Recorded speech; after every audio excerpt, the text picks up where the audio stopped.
Good morning and Happy New Year, everyone. I'm very excited to present all of us together for our quarterly earnings. You've already seen our numbers. My colleague Madhur and Bhavesh in this call who will talk in detail. I wanted to tell you that last 2 quarters, technology world has seen dramatic revolution due to AI. The power of AI will dramatically shift companies' capabilities who are able to leverage it versus those who are not. We've seen our company using AI and in different business use cases to the technology and product. And I would rather use the word dramatic because it is dramatic to see the acceleration of deployment and abilities of computing that we are able to harness with these various co-pilots and our own LLM models that we are seeing. Our business in financial services and payments will leverage the power of AI more than probably anyone and any time before we imagined. Our capabilities in marketing services to the merchant will also be very much accelerated because of the capabilities that we've been able to develop. With this, I offer my colleague Madhur opportunity to talk the business, and then I come back and we both and all of us come back for your Q&A. Thank you. Good morning, everyone, and it's great to see everyone on a Saturday morning. I'm very pleased to report our earnings for the quarter. Our revenue for the quarter is up 38% year on year, which is fantastic. It has accelerated compared to the previous quarter. Part of this was because of the timing of the festive season, but overall normalized revenue remains very strong. Our contribution profit grew 45% year on year. Contribution margin was at 51%, which has expanded 2% year on year. There was a slight dip sequentially. All of that was because of seasonal factors. During the festive season, we do have a little bit more cash back. We do have a little bit tighter payments margin.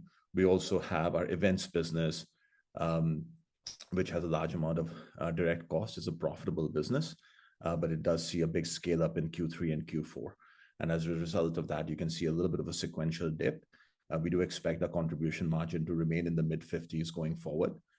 In terms of EBITDA, our EBITDA before ESOP has increased to 219 crores.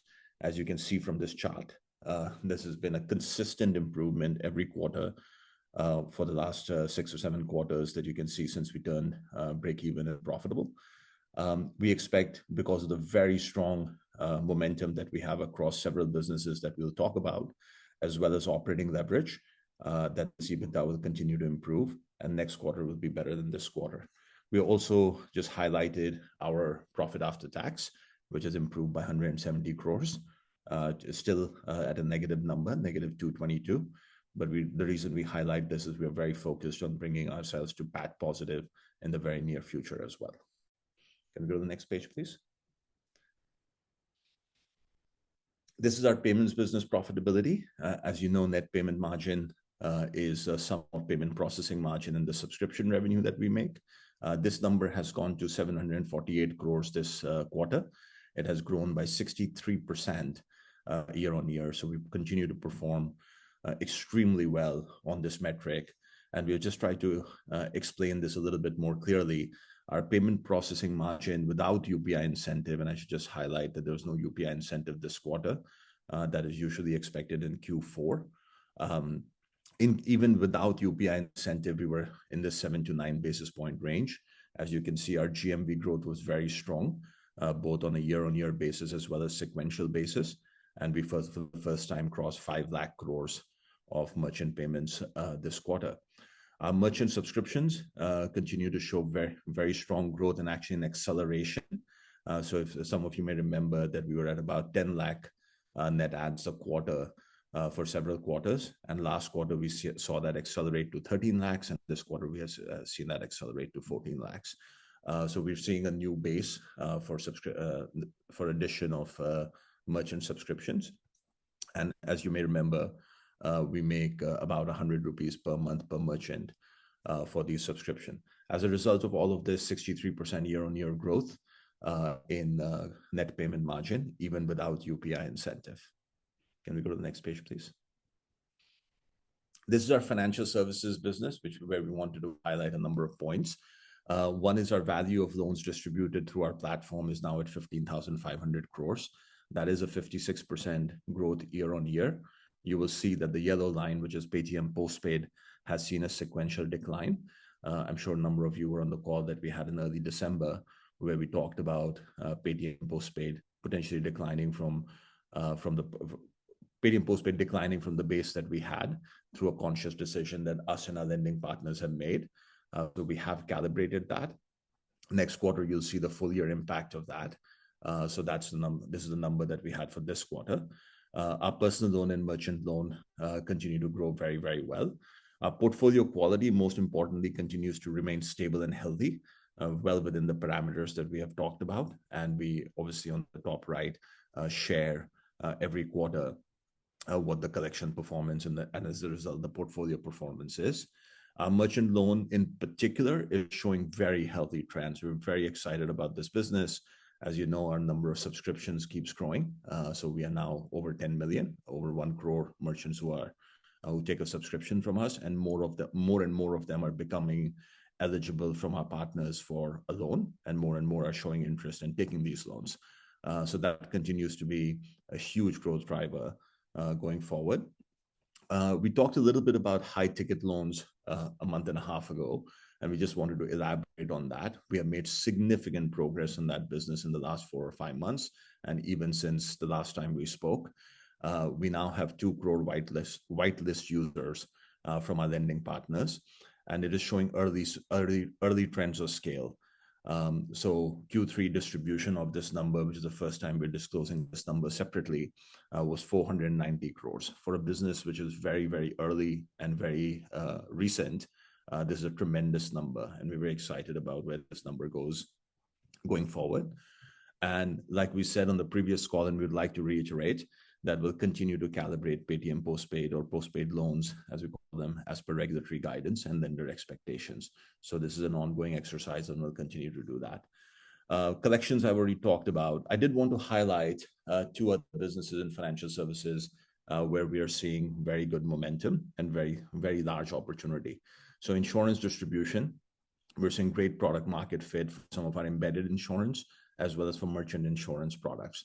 So this is a business that we'll talk about more going forward and also scale.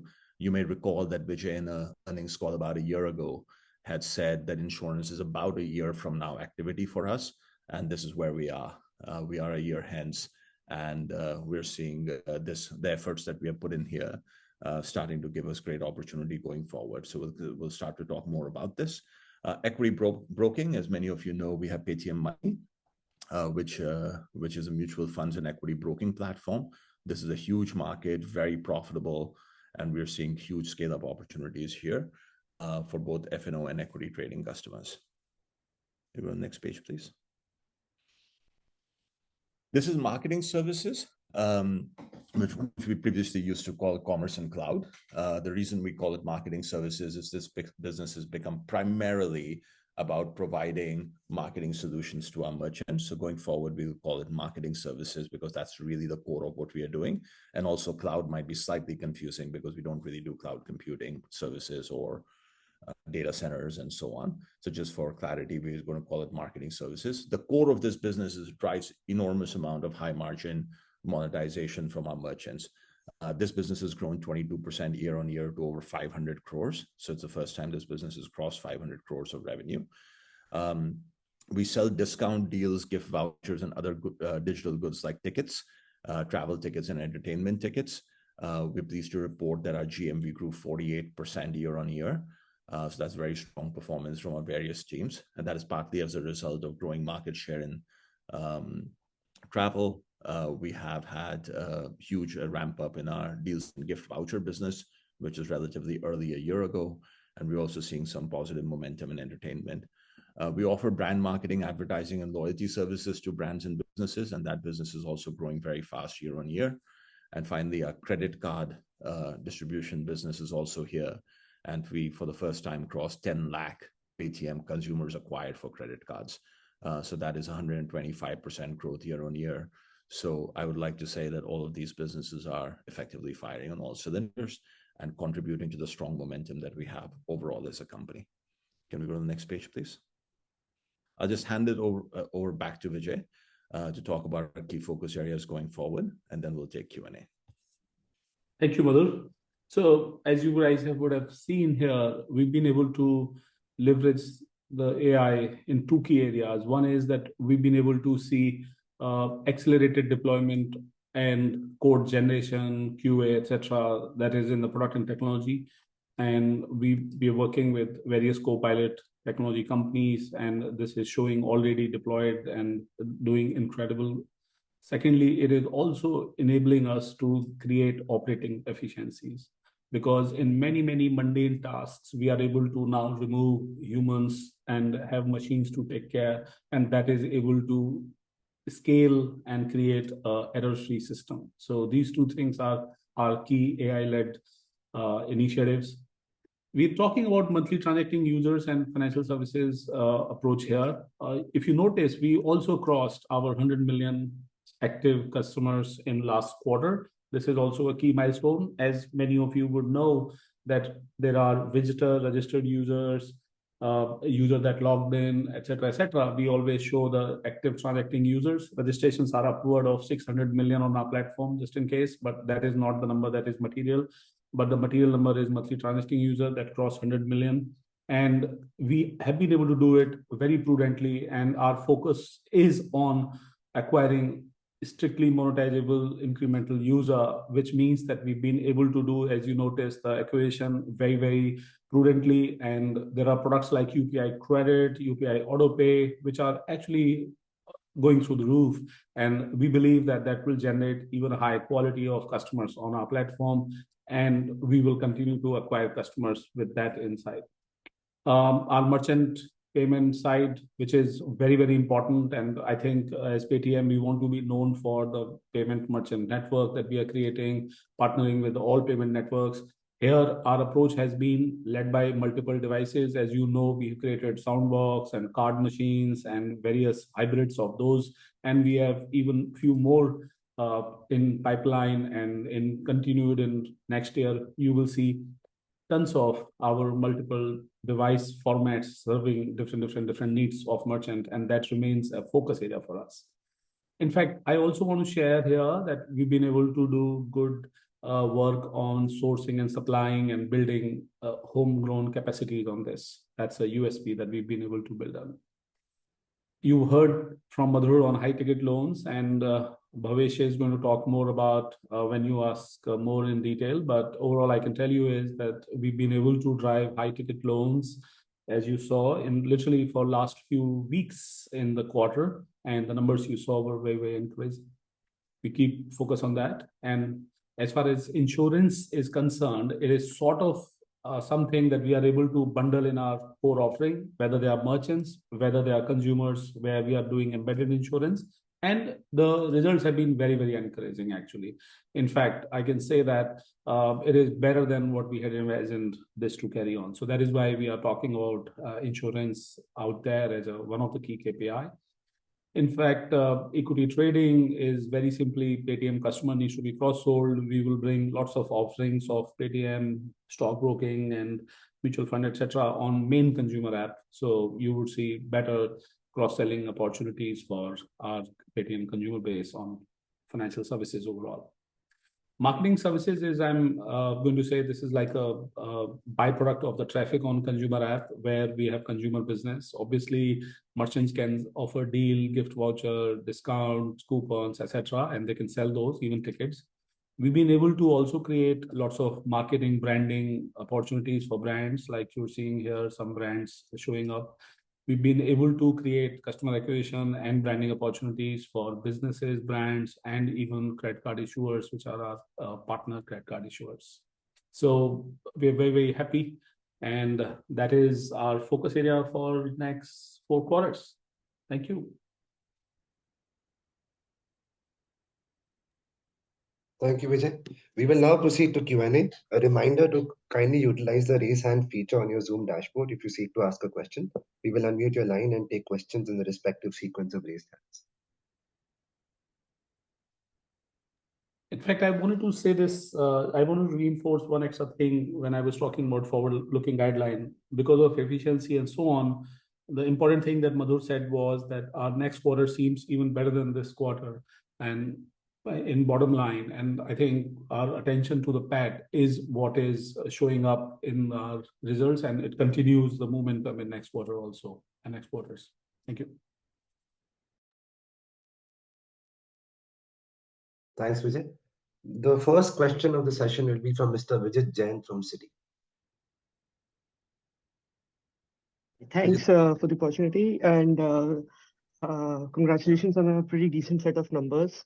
I have two questions. One is, can you talk a little bit more about what use cases have you eliminated on the merchant side in postpaid, which is what you talk about in the earnings letter.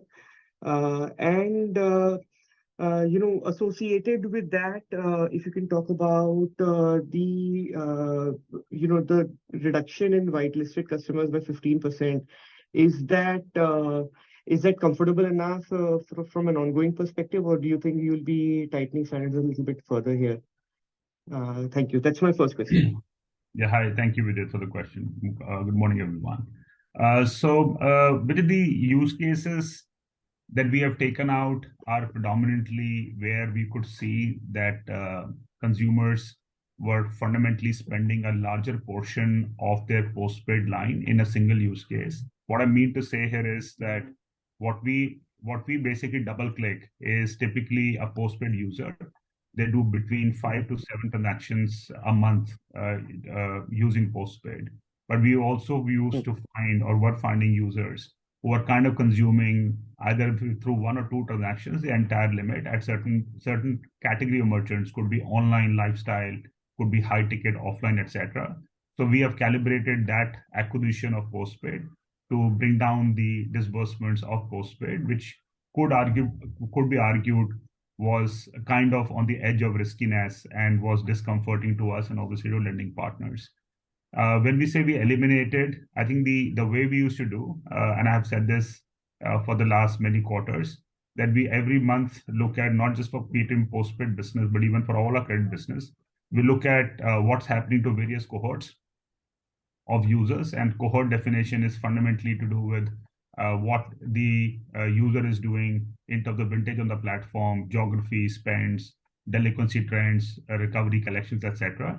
And we used to kind of clean out maybe couple of percentage point users every month.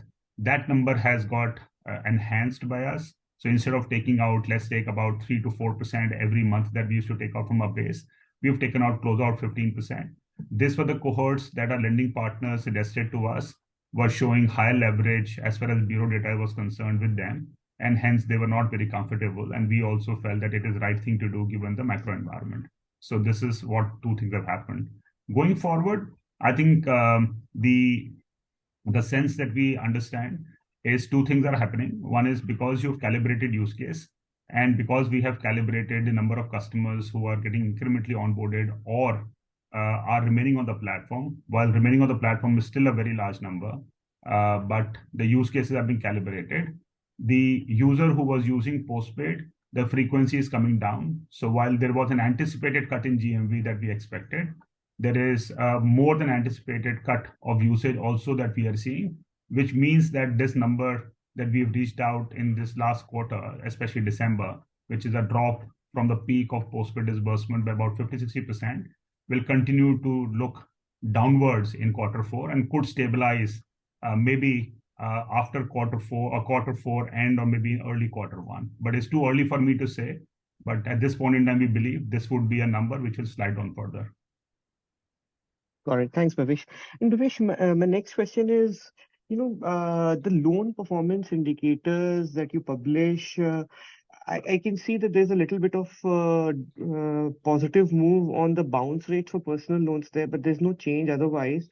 So I'm just wondering how to reconcile that with, all the events and commentaries leading up to the December thing where you tightened standards. Should it not have reflected in at least some of those numbers? Yeah, so I think there is a lead and a lag indicator bouncing, as you can see. So postpaid, there is no change in delinquency parameters for us. We did not reduce postpaid loans because we were seeing any delinquency trends. I want to repeat that number very, very clearly. Our portfolio, both of the GCL and the expected credit loss numbers on postpaid, remain range bound at a lower end of the range that we've given. So we are very comfortable, and so are our partners. It was done predominantly because overall on the macro side, our partners were seeing higher stress on less than 50,000 rupee loan. And we were of the opinion that it's better to be ultra conservative versus just looking at our portfolio. So that decision of postpaid loan was taken in that light. And we continue to go with the direction that less than 50K seems to be something which is not necessarily showing great signs in the overall macro and overall credit bureau trends that overall industry is seeing, while our portfolio continues to be very, very, very, very strong. On the PL piece, yes, we've been cutting down on PL for the last 4 quarters. We've been conservative on personal loan growth while we have grown decently. But as you can see from our data, last 2 quarters have been flat or negative on the personal loan business, especially the business we used to do, non-high ticket. And we believe that in the next 2 quarters also that line of business will remain flattish and the growth will come from high ticket PL, which is showing tremendous momentum. So bounce rate coming down is a very good sign for us. While we understand in general, overall, the bounce rates have either remained flat or increased in the rest of the ecosystem, but for us, it has started to show down. So on a lag basis, we believe, let's say 2 quarters forward, we could start seeing some impact to ECLs and GCLs coming down. But it's too early to say because we've just seen this quarter the bounce rates to come down. I would like to wait for another 2 quarters before I can give you a more forward-looking direction on the ECL. Got it, Bhavesh. My last question, just on the net payment margins. So I see in this quarter, if I take the payment revenues, remove the payment processing charges, it's about 14.7 bips, 100 bips down QQ. Now I know there's a seasonality associated with festive sales and everything. But there's also the increased PIDF benefits that you're now getting, right? Your other operating revenues is up from 24 crores odd to 50 crores odd. So just I'm wondering that when you talk about payment margins in the 7 to 9 bips band, excluding device rentals, does that include PIDF benefits? And if or at least the increased PIDF benefits, and if you remove that, will you still be in the 7 to 9 bips band in this quarter? Sorry, maybe I'll answer that and Bhavesh can add. No, the payment processing margin does not include any incentives or marketing or anything else that we get on devices. That is all included in devices part. So merchant subscriptions, you should effectively think of as money that is paid to us by merchants, and a small contribution from any incentives or schemes that we might be a part of. So to answer your question, that PIDF piece or any other incentive goes in the subscription part rather than the payment processing margin part. And excluding UPI incentive and excluding these incentives, which I just clarified, that payment processing margin is still comfortably in that 7 to 9 bips. And as if you recall, when we had in December 22, I think it was, when we had first talked about this split in payment processing margin, that 7 to 9 bips was actually including UPI incentive. So while we had guided that this trend may be downwards, so far this has actually been strengthening. Got it. Yeah, no, I think Madhur, you've answered it in detail. If there's an incremental question with it, I'm happy to answer. No, that's it from my side. I'll jump back into the queue. Thank you so much. Thank you, Vijay. Thank you. The next question will be from Mr. Pranav Dheeraj from Bernstein. Hey, morning. Thanks for the call. Just a couple of questions. I think the first is on the merchant loans. What % of your Soundbox base would be of a size that you would be comfortable lending to? Or in other words, if you can give us a sense of what's the minimum payment flows that's required for a merchant loan, vis-a-vis that's required typically for a Soundbox. That'll help us understand what's the headroom on the penetration front. Yeah, hi, Pranav. Morning. So I think we've said this earlier also. The math is the merchant loans eligibility is highest for devices merchant, and while they're paper QR merchants, but our focus is always on devices merchant because they tend to perform much better as a cohort. We today have close to 10 million devices in the market. We've been adding, as you know, close to less than average 12-13 lakh devices a quarter. So it takes about 6 months before our lending partners are comfortable to start looking at data. We do not offer loans for merchants who've not been on our platform using devices consistently, at least for a period of 6 months, because they demonstrate better credit quality. So fundamentally, to say, if you remove 2 quarters of sales of devices, that number comes down to, let's say, about 6 odd million in the system, of which half of them are kind of whitelisted or have taken a loan. So that's a very large funnel for us. And that's the reason we remain very excited that this business, while it's grown Y on Y by almost 95%, will continue to demonstrate very healthy growth for us. And there are various criteria, Pranav. I don't want to really get into those criteria on this call, but I can say that it's not a univariate criteria. It's a multidimensional criteria between users, GMV, type of device, type of merchant, geolocation, etc., which leads to the lender's whitelisting, and then they have their own underwriting criteria to go ahead and offer. We don't have any role to play in that.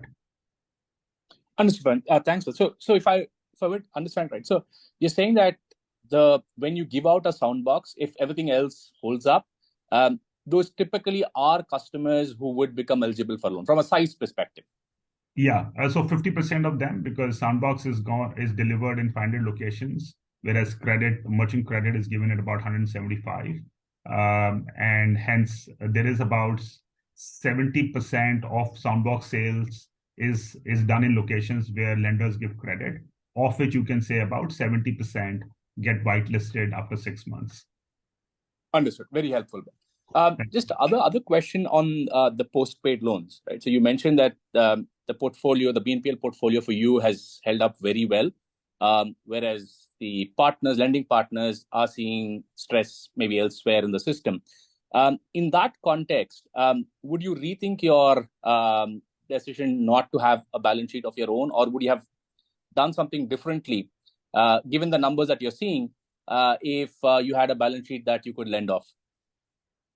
See, that's a very hypothetical question. I would not like to get into that question very honestly, Pranav, because we don't have a balance sheet. We don't intend to have a balance sheet. We are a technology company which has consumers and merchants on our platform, and we would love to work with the lenders and the wisdom that they have of doing credit over so many years, multi-decade. We are a young company, so we would love to leverage the knowledge of the lending partners. If they feel comfortable to do more, we would love to do more. If they feel comfortable to do less, we will do less. Understood. Thank you. Thank you, Pranav. The next question will be from Rahul Jain from Dolat Capital. Yeah, hi. Hope I'm audible. Yeah, you are. You can go ahead, please. Yeah, so thanks for the opportunity.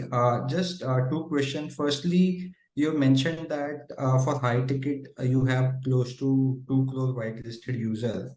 So can we say that with the induction of a low-cost lender like Axis Bank, conversion to whitelist to actual lending could be much higher, as probability for such user also may get better match with the underwriting criteria versus what you see for the lower ticket loans where the data is lower, the profile of the borrower could also be lower. So there is a mismatch between the risk criteria versus for high ticket, the mismatch may be much lesser. Yeah, I think this is a very good question, Rahul. Early trends suggest to us that the funnels, as we track on whitelist, are holding or performing better than the low ticket funnels, because the rejection rates in low tickets are fairly larger than the rejection rates in higher ticket. But it's early trends. I think on a longer arc, when we take, let's say, a full of next year, this particular whitelist itself will grow from the current standards that we have of 2 crores to an upward of 3.5. This is exactly what we've seen in a credit card business that where we do. Profile is largely similar, wherein multiple banks are going and issuing credit cards to the platform, where the whitelist is almost closer to about 3.5 crores. So two things we clearly feel very confident. One is that the whitelist will increase further as more and more partners come on the system, and the funnels will perform better. So mathematically, the high ticket business will perform much better than the so-called lower ticket business.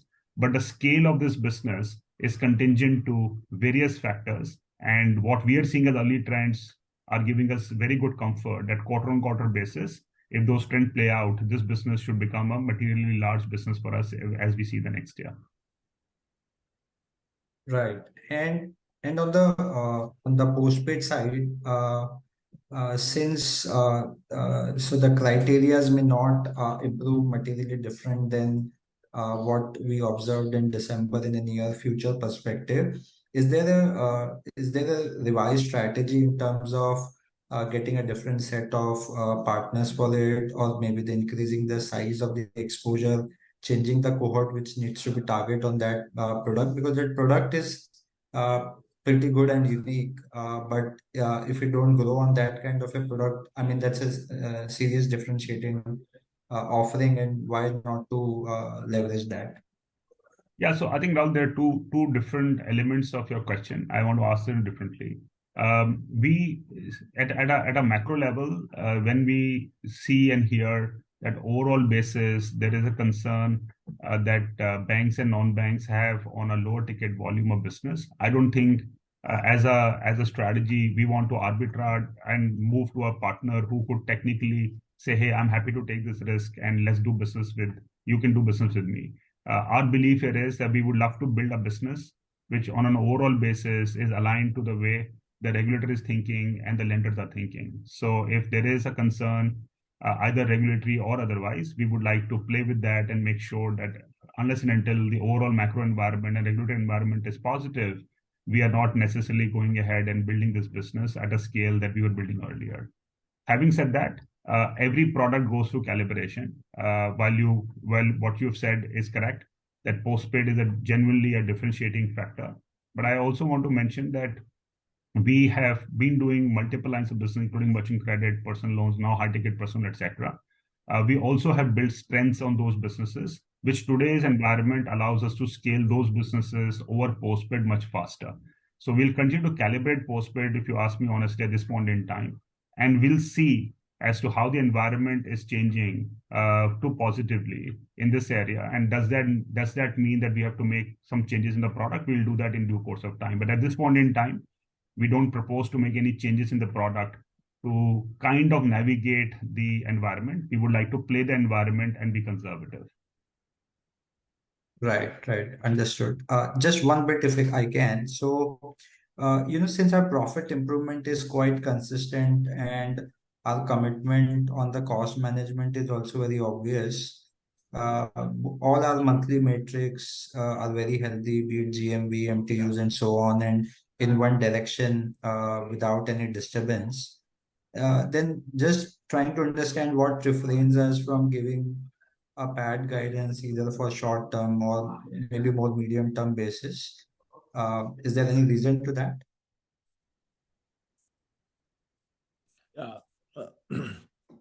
I think we have seen, sort of analysts obviously have assumptions in their models about bad guidance, bad and so on. We do think our business is now relatively easy to model, right? And we also have, I think about 15 or 16 analysts, really high quality analysts who cover us. So I think there's enough projections out there for analysts and investors to be able to sort of get their head around what does the business look like 2 or 3 or 4 quarters from now, and how does that sort of translate into from revenue to EBITDA before ESOP cost, to EBITDA after ESOP cost, and to profit after tax. So I guess what I'm trying to say, Rahul, is that there might always be some incremental benefit of giving bad guidance, but the way we see it is this trajectory is pretty clear for people to see and model and see. And the only thing I would say is that our conclusion from this is that we should be PAT positive in the relatively near future. Right. Madhu, you're giving too much responsibility to our community. I think more the input, better the precision on the thing. So you have a fair bit more idea than what any of us put together can. But I got the sense. Thank you so much. Thank you. Thank you. The next question will be from Mr. Jayant Kharote from Jefferies. Thank you for the opportunity and congrats on a good set of numbers. First, I wanted to touch upon the employee count. I think we've guided in the past that we want to maintain the device addition at this 14-15 lakh number. So does this mean we have the ground force fully deployed now, or do you need to add more? How should one sort of look at this? And then also there's an add-on question is we just spoke about AI benefits on the non-sales piece as well. So if you could just help us understand how this plays out on the employee cost front. So Jayant, the on-ground field for us largely in Q3 was stable. We were adding a lot of people till Q2 because we wanted to make sure that in festive period there's a decent expansion of the market, and we are able to attack that market with full force on the ground. I don't think that we will see the kind of expansion of Salesforce we've seen historically in Q4 and beyond, even in next year. So there will be a moderate expansion. I can't give any guidance to that, but it will be a very moderate expansion, but nothing of the kind that you've seen in the past, because I think now we are in a fairly decent expansion and penetration in 500 plus cities where we don't necessarily need to add more people to grow. The other important element I just want to say here is that the last quarter growth is at least couple of lakh devices is an outcome of the festive. So the normal run rate for us on devices, I personally believe over the next 12 to 18 months should be seen between 11 to 12 lakh incremental devices and not 14, 15 lakh devices. I just wanted to make that point clear, because that's a bump up for festives. This is not necessarily a common trend line.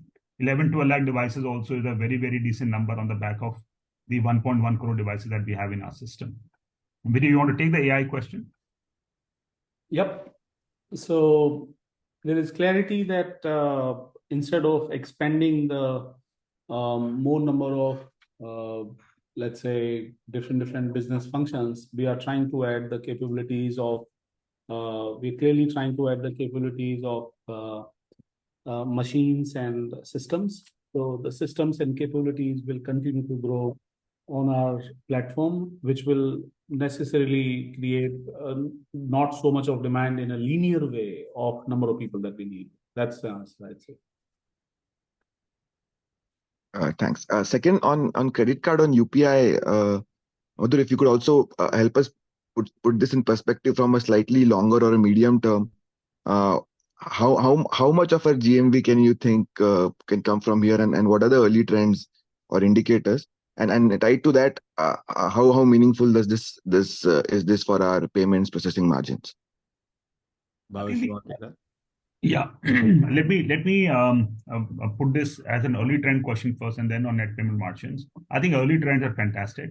Very clearly, both on, because we do credit card marketing for our partners, we are seeing a very, very high demand overall on RuPay issued cards versus other logo issued cards. So really customer is appreciating the product very well, that you can use this card, link it on an app and start making payments on QR code. So customer expectation and appreciation the product is high, which basically means that incremental issuance in our country on cards, you will see a fairly large portion or majority of those cards may be coming with the RuPay cards. Now, the merchant acceptance part is split into two elements. I think we've been pleasantly surprised that a smaller merchant who was not accepting cards in the past, either because they didn't have devices or was wary of MDRs, there is every month, I would say the word, every month we are seeing that more and more merchants are getting onboarded who are happy to pay MDR and allow their QR codes to be enabled with RuPay CC acceptance. So I think these trends, while they're just about 4 months to 5 months back trends, are very, very encouraging. And it'll be very early for me to comment that what percentage of UPI GMV it could end up becoming. I personally believe that we should wait out for a couple of more quarters for this number to stabilize, both on the acquiring and issuing side, by when we can say that this number will become what as a percentage. But today it is not very significant, but it's still growing very, very rapidly. And we remain very positive on this business because we are dominating the acquiring side, and we are also doing fantastically well on the linkage of the card on our app. On the net payment margin, again, today it's not very consequential, but let's say if you were to take a 12 to 18 month future view, just the fact that it has two-stage revenue. One is when you link the card on the app gets paid between, depending upon different types of calculation. The app gets paid between 4 basis point to 8 basis point every time the card is used through the app, and you get the net payment margin from the merchant between 5 basis point to 20 basis point. This could end up becoming a decently profitable business, but I think we'll have to wait it out for the next 12 to 18 months for this business to be meaningful in our contribution. Thank you. If I could just squeeze in one last question. You mentioned BNPL stabilizing possibly in 1Q25. Do you see it can extend the stabilization process even beyond the first quarter of next year? See, a bit hypothetical for me to give you beyond that, because there are multiple factors. It's all contingent on how does the macro trend start to behave. At this point in time, we have visibility for next 2 quarters that it will continue to have a downward slope in terms of its contribution to our overall lending business. But beyond Q1, should it stabilize? I think I would wait out for another quarter to be able to give that answer. I just want to remind once again, while postpaid is a good product and has been a very material differentiator as far as low ticket business is concerned, its contribution to the P&L has been very marginal, because the take rate of this business, as you guys may remember, between MDR to the net margin we make, it was not necessarily very, very high, right? Versus merchant loan and personal loans, which is in excess of 3.5% to 4%, this business was very, very low. Now, its impact to P&L is very overestimated. Its impact to P&L is very marginal, and that is getting very easily compensated by high ticket personal loan and other forms of businesses that we have been accelerating, be it insurance, wealth management, and including payments. So we are mindful that we want to align with how the overall macro trends are showing, but it does not have any impact, or I would say it has a very, very marginal impact to the EBITDA guidance or the EBITDA contribution of our overall lending business or overall PayTM's business. Thank you. Thank you, everyone. Thank you. The next question in the queue is from Mr. Piran Engineer from CLSA. Yeah, hi guys. Congrats on the quarter. Just a few questions out here. Firstly, on BNPL. Sorry, am I audible firstly? Yes, Piran, you're audible. Yeah, okay, yeah, hi. So on BNPL, so our lending strategy has been that we attach a customer to a lender. It's not a marketplace. Now we've seen Aditya Birla Capital wanting to scale back. From a contractual point of view, can we move that customer to another lender? The same customer, just contractually I'm asking. Yeah. And what are the legalities around it? Yeah, we can 100% move the customer from one lender to another. But it's important to note that we as an organization very, very clearly do not necessarily play on contracts otherwise. We play on the thesis of our business and the partnership strength we carry. Every decision we take is in consultation with lending partners. When they believe comfortable to do something, we would love to do that part. So to your specific question, and I don't want to use a particular lender partner because we have at least 3 partners whom we currently do BNPL. And all the 3 partners today believe that we need to be a conservative in this business. So movement from partner A to partner B is not something that we have to worry about. But yes, we can move the customer from partner A to partner B if that partner who has the original customer gives us the permission and is okay for us to move that particular customer. Achha, that guy has to be okay. It's not contractual. Piran, it's not contractual. It is more, what can I say? It's in the spirit of partnership. Got it. Right. Okay, fair enough. Secondly, on your 2 crore whitelisted high ticket personal loan customers, just wanted to get a sense how many of them already have a loan from the industry. Yeah, so that data will not be readily available to us because we don't have the credit bureau information, etc. The important element here is that these are all credit tested customers, right? So they would have had a loan or may have a loan currently, but they're all credit tested customers. That's the reason they're eligible by various banks and non-banks for being allowed to be given a higher ticket loan. Okay, but credit tested by the system, right? Not in PayTM. Yeah, credit tested by the systems. So the process is simple. That the lenders look at the kind of consumers, etc., they would like to underwrite, and their criteria is that they should be credit tested. Basically, they have a existing trade line or a historical trade line on the credit bureau, and that is the customer they would like to underwrite. And then they have their own underwriting criteria. What is the depth of the trade line? What's the score, etc., etc. On which, on the real-time basis, when they apply, they could get a loan or not get a loan. Got it. I have a couple of more questions. Just feel free to stop me when I'm due. Sure. So, firstly, on that news article that 1,000 employees are being laid off, is that true? And is that, what Vijay was saying, the consequence of AI, using AI for operational efficiency? See, I will let Vijay also answer this question in particular, but I don't want to comment on the news article because we have not gone and given any information to the press. The press obviously is free to put what they believe they are hearing in the market, etc. There is a lot of focus that we have had since the last 2 quarters on operating efficiency. We had scaled our manpower looking at our business efficiencies going forward. And we have realized those business efficiencies in Q2 and obviously in Q3. Thanks to AI, in many of functions, we've been able to demonstrate operational efficiency, as Vijay had said in his opening remark. That let's say that we had a sales team and we had operations team, etc., who were doing a lot of manual lifting and business processes, etc., etc.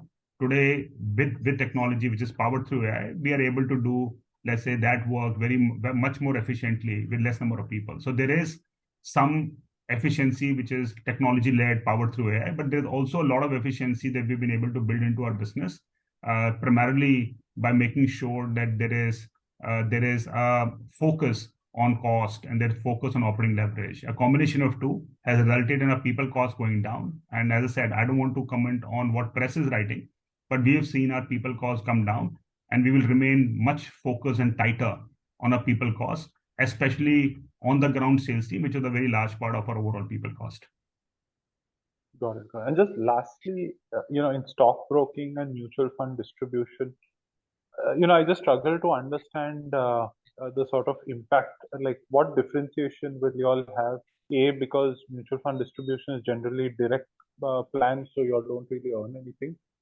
And B, in stockbroking, typically the discount brokers make it on F&O, where you all will need to have a large market share to make any big impact. So if you could just spend maybe a couple of minutes talking about your thought process there and what the plans are there, that would be great. Yeah, I think, Piran, thank you for asking that question. So there are 2 clarifications I want to give. Yes, PayTM historically has built a great business on direct mutual fund, and we continue to build and grow that business, right?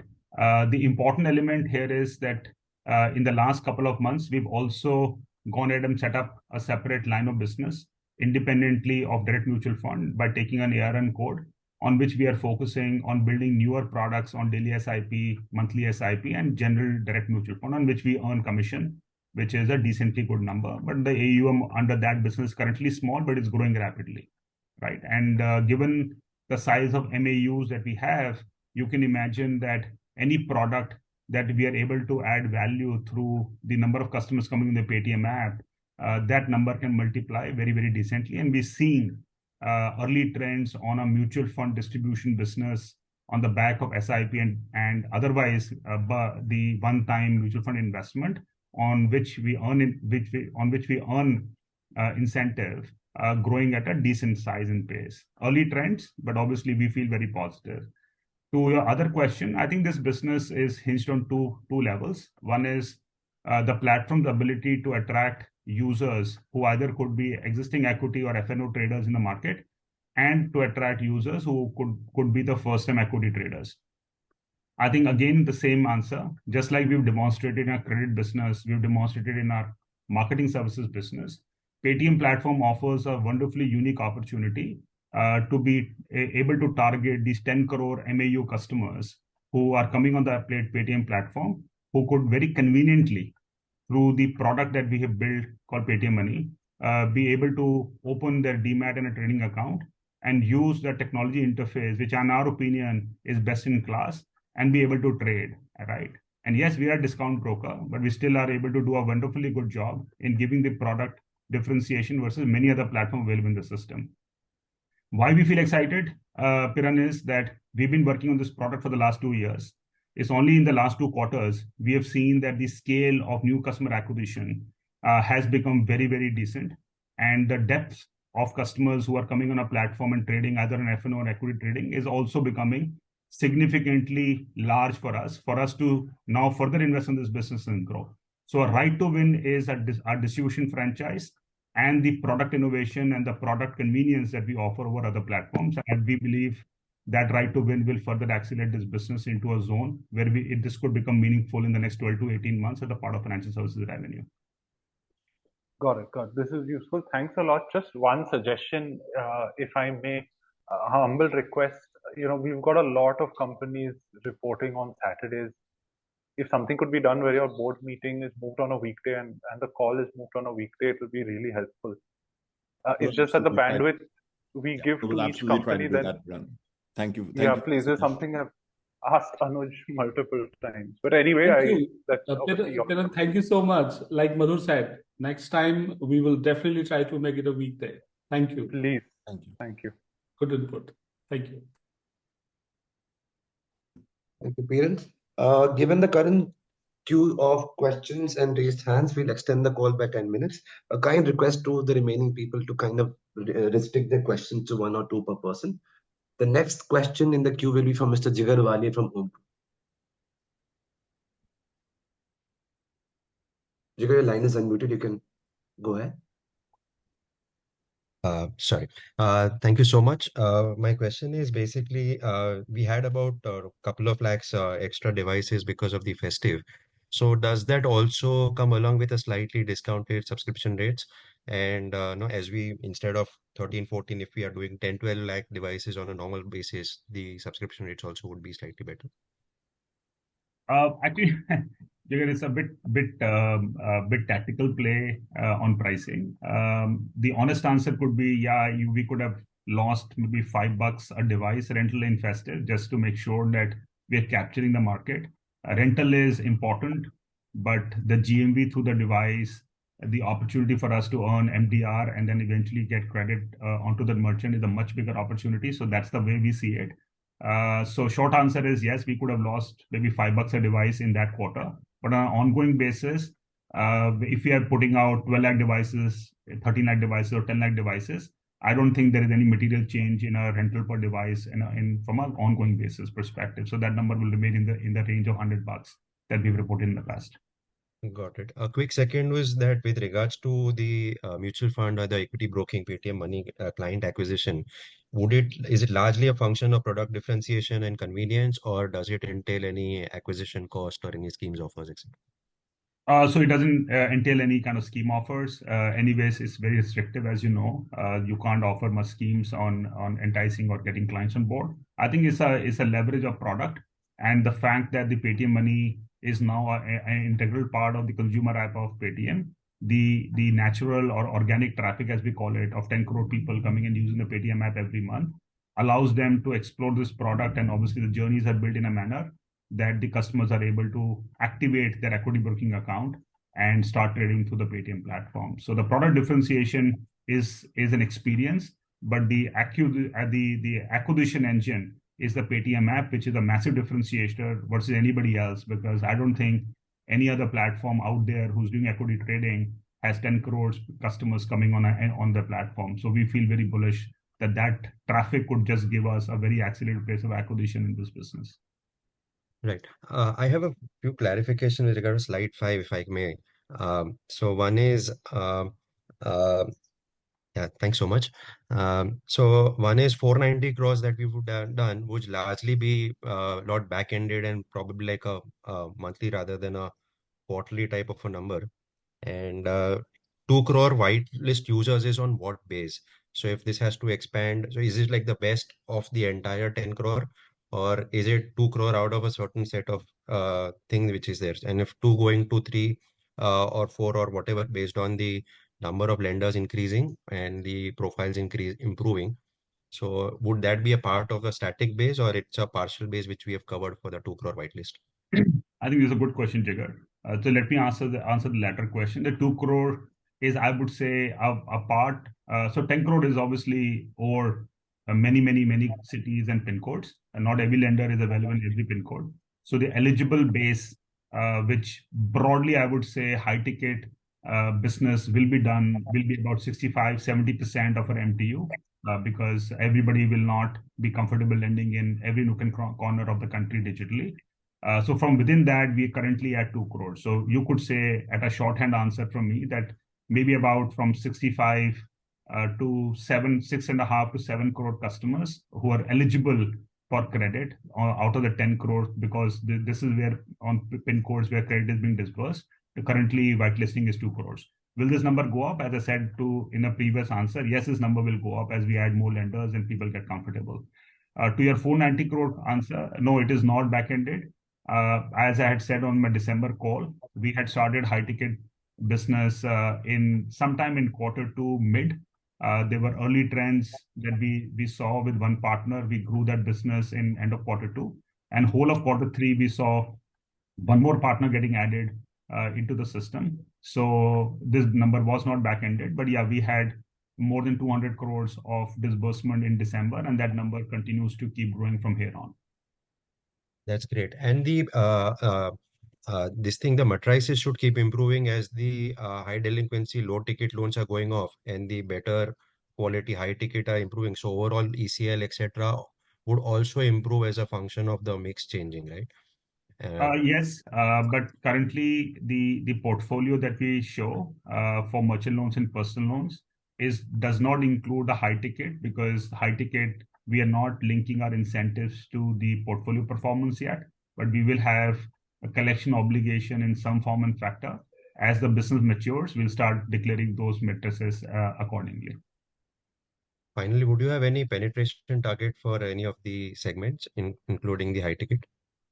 No, I think our focus is not to drive volume. Our focus is to drive portfolio and what is convenient to our lending partners. PayTM platform and the user base presents such a large opportunity to every partner that we don't have to worry about what is the penetration. I think we only have to worry about, are we able to offer the best product experience and the best portfolio quality of lending partners. So that's our focus. Penetration will always be low in our platform. Thanks so much for taking my questions. Thank you. Thank you, Jigar. Thank you. The next question in the queue is from Mr. Saurabh Kumar from JP Morgan. Hi, just two questions. So one, this bounce rate you have given includes the first week of the payments you would have taken in the postpaid portfolio, right? You mean first week of January? Yeah. So if you've cut the lending in December, the debits would. Yeah. So this is this includes quarter. that. Yeah, this is for the quarter. I just want to mention, Saurabh, clearly, while we had a deep cut in the month of December, but we've been cutting since the month of August. So we are cutting less, but we had a deep cut in December. So our bounce rates have not materially changed. Even for the December, after December also, our bounce rate have only gone up by about 0.5 to 0.6, which is very, very marginal. And that also has gone up, so as to clarify very clearly, by that 0.5% to 0.6% for the December cohort in specific, because when you have cut and taken out 15% of customers, they generally have some bit of delay in making payment because you block their lines. So it takes a bit of time. And when we're looking at that number, let's say today, most of those people have paid back. So the impact to GCL and NCL is nothing meaningful, maybe a crore rupee here or there. Okay, that's great. And Bhavesh, can you comment on what is the NPL in this whole postpaid portfolio? So you've given the bounce, but what is the NPL? I just want to compare it to the bureau data.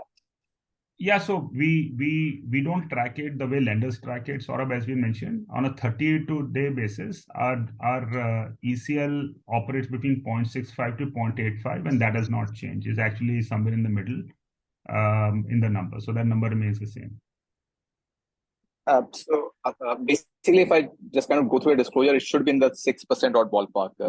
If you multiply it if you multiply that with 12, yeah, so it could be in the range of 6 to 7% if you will see it on an ANR basis for a lender. Yes. But then if you one last question. If you do that, then just for a mathematical clarification, we should also multiply the take rate into 12. So obviously, from an ROA perspective, even with that kind of credit loss, it looks the ROA is phenomenally large.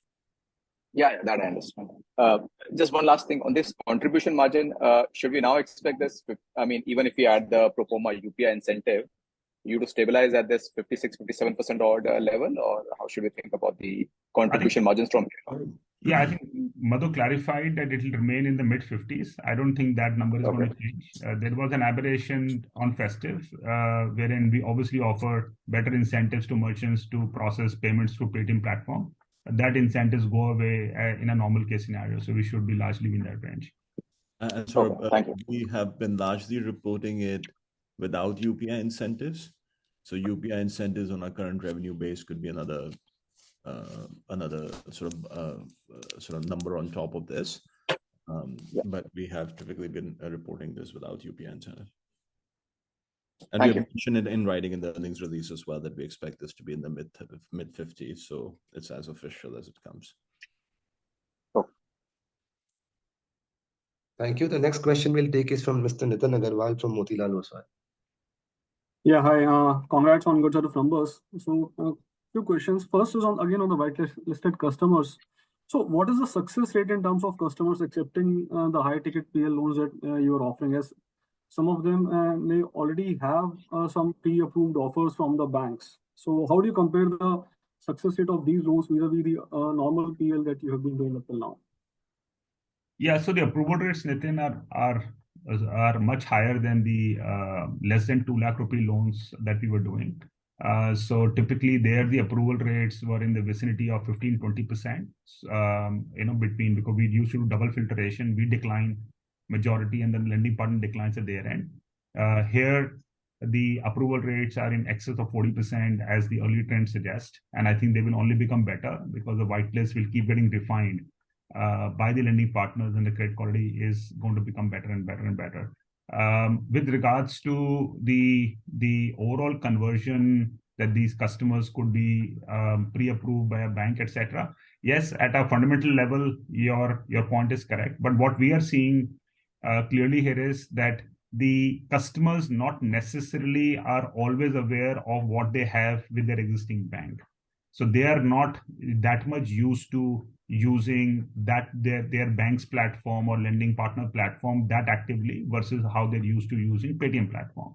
So when they come to the app and they're applying, we are seeing that they are getting a good offer, irrespective that they may have a similar or a better offer from their existing lender. Just because the product efficiency is completely digital and very instant, they are happy to take credit through PayTM platform, even if they have had a whitelist or a pre-approved from their bank. So I don't think that is becoming any kind of a challenge or inertia in our system. Okay. So then the disbursements overall should pretty much be on track. And but this quarter, we are seeing some moderation in the mix of financial revenues. And while you explained that this moderation will not have any impact on or any significant impact on EBITDA, but from revenue perspective, how do you look at the mix of financial revenues over the next 1-2 years? I'll refer the mix to Madhur, but I can give you a sense that postpaid contribution in a quarter for us used to be about 8,000-9,000 crore disbursement. That number, as we've said, has come down in December to about 60%, etc., and will continue to slide down. So there, the revenue, the gross revenue, that gross revenue will go away. In quarter 4, there will be a reasonable compensation through high-ticket personal loans, which have higher revenue than the postpaid revenue. Their revenue is much higher than the postpaid revenue, and their EBITDA contribution is significantly higher than postpaid. So maybe 2 quarters forward, the loss of revenue of postpaid will get compensated, And in the next quarter itself, the loss of EBITDA of postpaid will get compensated. Madhu, back to you. Yeah, so I think one of the lines that you can, for example, see is other direct expenses, which has gone up over the last few quarters. And that has largely been because of sort of the collection efforts that we do on postpaid, which is a very large number of loans, even though the value and, like Bhavesh mentioned, revenue and profitability is lower. So those sorts of line items should moderate given lower scale of postpaid, and that is going to be the math to get to what we're saying, which is that the other products are higher margin. They are higher take rate, but more importantly, they are significantly higher contribution margin and EBITDA margin. Okay. And lastly, just one small clarification on the payment processing charges. In this quarter, we have seen an increase in the processing charge by almost 20% sequentially. So I was just curious to know why the spend mix across different payment instruments vary so much from one quarter to others so as to cause this variation. That one is relatively simple, actually, which is that it was festive season where people use a lot of credit cards. And we are very large on credit card, well, all of payment processing, both in the online and offline world. You'll also notice that year on year, that number has gone up meaningfully. And that is partly because festive season last year was split between Q2 and Q3, or at least the festive shopping was split between Q2 and Q3, whereas this year, nearly all of it was in Q3. So it's mostly to do with festive shopping behavior, where there's a lot of credit card, which has payment processing costs associated with it. Obviously, it is profitable business for us, but if you're just looking at that line item, you'll see a jump. Yeah, so this should then should likely come back in fourth quarter. Yeah, so if you look at year-on-year trends, it should normalize, and quarter-on-quarter trends will obviously, like I said, Q3 was an anomaly. Okay, sure. There's no, I shouldn't say anomaly, I should say seasonality. Got it. Very helpful. Thanks for this. Thank you. Thank you. Thank you. We'll take two more questions. The next one being from Mr. Sachin Salgaonkar from Bank of America. Hi, thanks for the opportunity and congrats for a good set of numbers. My first question is on the Soundbox side. You see a few more players looking to come into the market. So the question out here is, how are you guys looking to differentiate on the Soundbox, given the fact that it's turning into a commodity? And the related question here is, DNA is consistently increased in sync with the number of Soundboxes deployed. So any clarity, any guidance in terms of, where it could move? Should it stabilize in a year or so, or will it continue to increase? Thank you, Sachin. I'll take up on the differentiation on Soundbox, and then obviously Bhavesh will add to the scale of deployment. So every smartphone is a commodity till it is not, because the features and nuances start to become even detailedly differentiated that people stick with one or other brand name or feature or services. I was in Ahmedabad, I was on the roads, and I was trying to learn what Soundbox they use and why. The shopkeeper literally went on to say that, oh, I use it because this is what works better than other Soundboxes. And I did say that, what if the other guy gave you for free? Would you still continue with this? So the guy said that this works better. My settlements come early. My product is superior. The cost is not so much that, $100, he said that is not even so much that somebody offering free is a material for him. So here, I believe that the nuances of the product, including, for example, like I'll just tell you this, what I just now told you, we do settlements before 6 a.m. Our target is that before the day starts, the settlement should happen. And the guy very clearly himself told me that the other settlements comes around 8, 9, 10 a.m. And that is where the cash doesn't show up also on.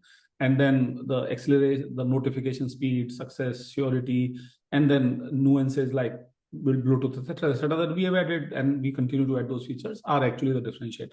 So I'll still stand for the differentiator on the product, but Bhavesh, because he runs it on the street, so I would want him to add and expand on the prediction. No, thanks, Vijay. I think Vijay is very well summarized. And what we see on the ground here is that one metric that we track, Sachin, is that I have 11 million devices on the ground. Every month, how many are getting deactivated? And what is the cohort of deactivation? And then we go and meet the merchants to figure out this deactivation is an outcome of our bad service or a company replacing my box. So we clearly see deactivation in the range of about 100,000 devices to 150,000 devices, right? But interestingly, not even 15 to 20,000 devices in a month on a base of PayTM of 11 million are deactivated because competition could replace my product, right? Yeah, do we like 15, 20,000? We don't like 15, 20,000, but that number is so small. So it just tells us very clearly that our product and a significant enhancement in a product that we keep doing both in form factor, feature, pricing, and the capability the product is able to demonstrate gives us the edge over competition. And there are 19 players today in the industry who are giving a product equivalent to PayTM Soundbox with a different name. So we feel very confident that our product innovation and control on the form factor and the technology inside it, because we manufacture in India, will always give us significant competitive differentiation in the market for us to keep growing and differentiating. Will the market give us an opportunity to keep scaling at the level that we're scaling? I think putting out between 4 to 5 million boxes incrementally, net additions, net of deactivations, net addition, is a number we feel very confident over the next 4 to 5 quarters. I think I would like to calibrate that number after 4 to 5 quarters as to build FY26, etc., hold again a similar number of incremental devices. But at this point in time, adding another 5 million devices, I don't see at all a challenge. Thank you, Vijay and Bhavesh, very clear on this. Second question is on the 2 crore whitelisted users, and I know there are multiple questions on that. My question is more on the fact that these are high quality credit tested users. Almost every credit card or a fintech is looking to target.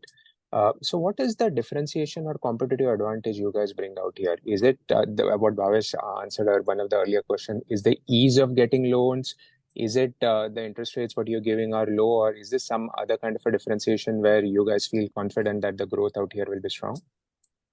So I think, Sachin, this is my answer may look very simple, but honestly, in the business of credit, what we have figured out historically also, and obviously in PayTM, is there is a demand of credit, multiply that with availability of credit, and obviously amplify that with ease of getting credit.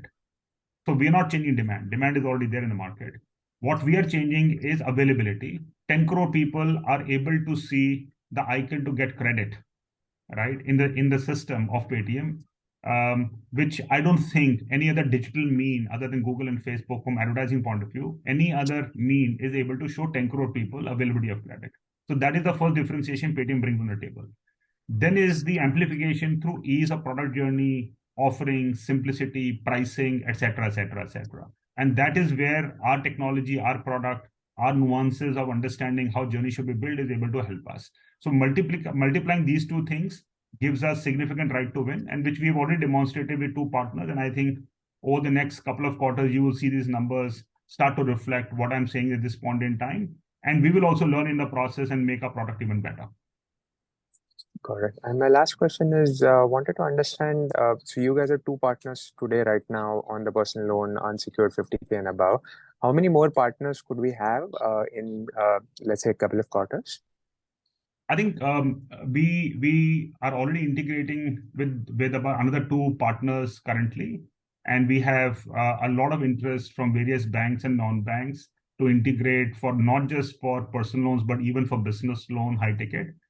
So as the time goes by, we will take maybe 2 partners a quarter and see at what point in time we need to stabilize and then keep servicing the demand of each lender into our system. But we don't have a challenge of partner. We'll add at least 2 more in the near future.